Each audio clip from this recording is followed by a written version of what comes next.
Good day, everybody. Thank you so much for tuning in to my Throwback Thursday video.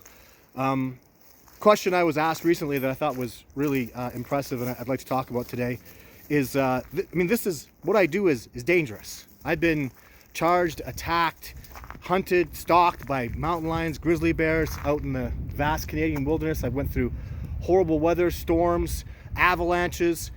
Why? And I'm going to talk about that today. I'm going to talk about the dangers that I've had to face. I'm going to talk about a situation that I had to go through where a colleague of mine who was there for video 3 nearly lost his life, and I've never really spoken about it before, and now I actually have his permission to do so. So lots to come through, lots to go through today, so stay tuned. It's going to be a good show.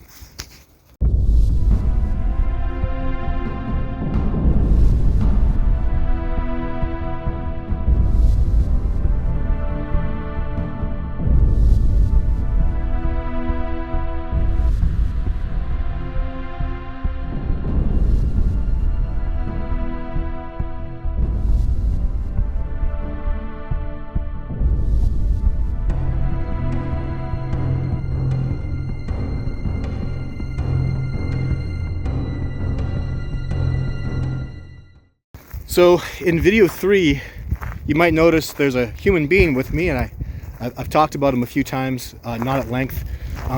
He was a paramedic firefighter, or is a paramedic firefighter. Now he's specifically just a paramedic.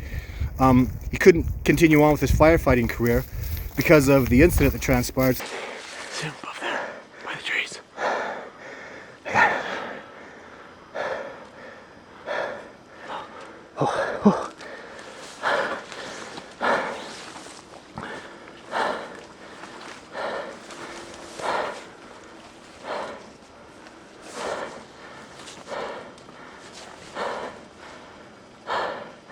After we had filmed video 3, we're having tremendous success.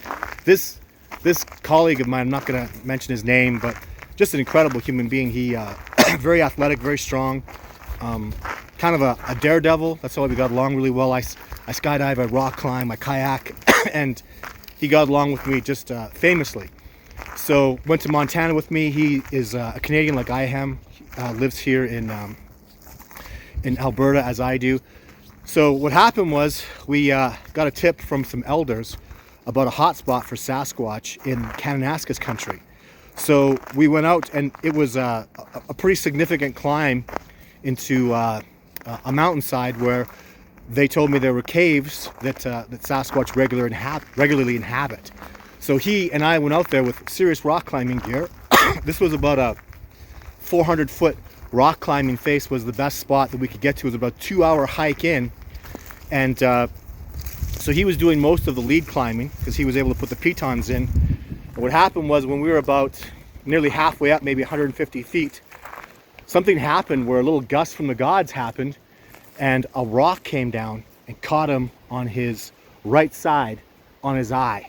So smashed his face, indented his skull, and took his eye right out.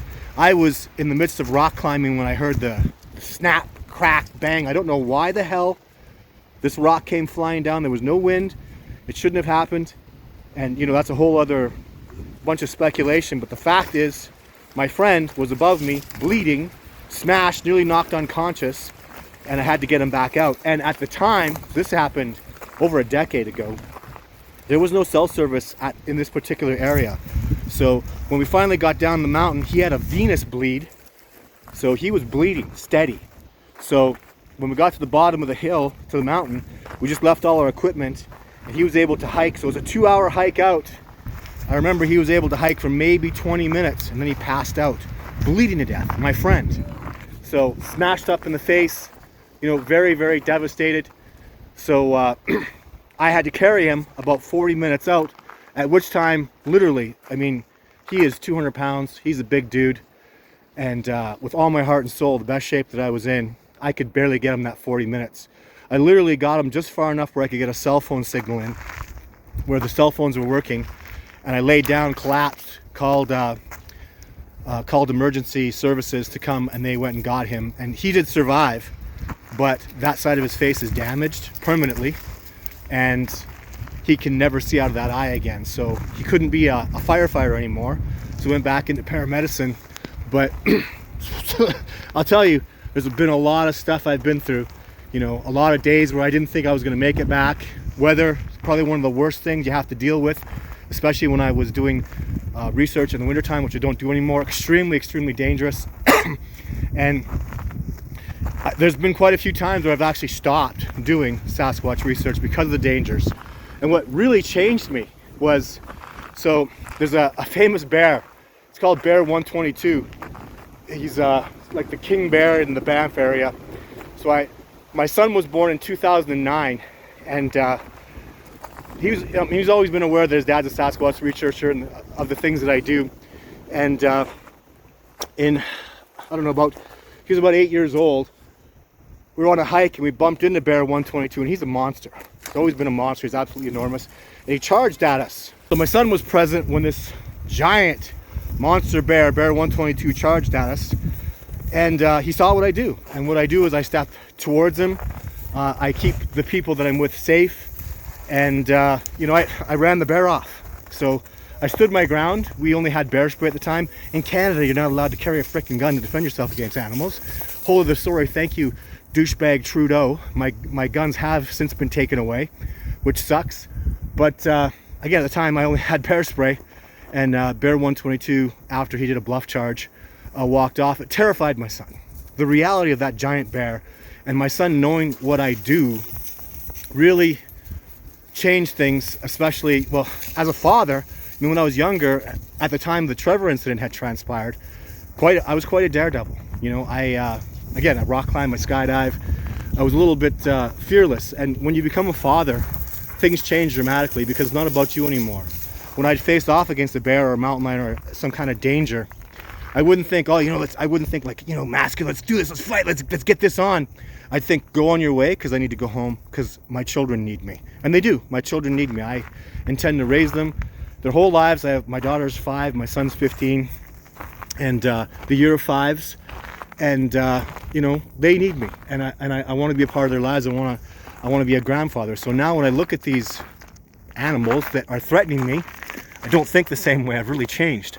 So what happened was, after that incident, I did an expedition, and now my son knows what I do on expeditions. He knows when there's a charge. Like, I was going out with an army ranger and this super tough wrestling dude, Cody, who became a good friend of ours, on an expedition. But my son knew if there was ever a hit, if there was ever somebody who was going to get hurt, after he saw what happened with Bear 122, he knew that I was going to be the one that took the hit. So he put a little note in my suitcase as I left, and I opened it when the expeditioners were there, and what it said was, "Dad, please stop doing this." So I went home, and man, I had a lot to think about, because it is dangerous what I do. I can't tell you how many times I should have never come back, things that have happened to me. I mean, if you watch my live shows and listen to my videos and stuff, you know, I talk a lot about the real serious dangers in what I do. But I'll tell you, is it worth it? I realized two things that I had to tell my son. First of all, you don't quit when things get hard. You know, this is hard. It's a very difficult discovery process. Just even to do with the wilderness. I'm not talking about the haters and the people that, you know, say false things and lie about me. That is what it is. The dangers of what I do is what's a concern. And but again, I have to teach my family, even to the people out there. You don't quit when things get hard, right? That's what kind of makes it great. And I do love this. I love nature. I love the wilderness, and I accept responsibility for the dangers that come with it. But ultimately, the real question, is it worth it? And the more I've learned about Sasquatch, the importance of this discovery, the importance of what this means to humanity, it is absolutely essential. I wake up early, I stay up late. I'm completely devoted to this discovery. I'm 100% a Sasquatch researcher, second only to being a father. And I will be devoted to this discovery process, even if it costs me my life. To the end of my days, I will always be a Sasquatch researcher. I'm very proud of what I do, and I'm in the know about the importance of this discovery, guys. And if you don't know, this is literally what's going to awaken and ascend humanity to the next level. Sasquatch evade people because they are empaths, because they're telepathic, because they can feel your presence, because they can sense you. We have the same abilities. We are literally a subspecies, if not the same species. So they are literally the most man-like primate on the planet, and they have extrasensory perceptions that they can teach us. We also have these abilities.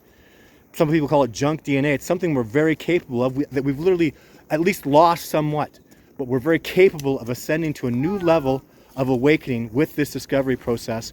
And the Sasquatch can connect us back to nature, connect us back to our true authentic selves, and connect us to a new level of enlightenment and understanding with this awakening process. Thank you very much for tuning in to my Throwback Thursday video.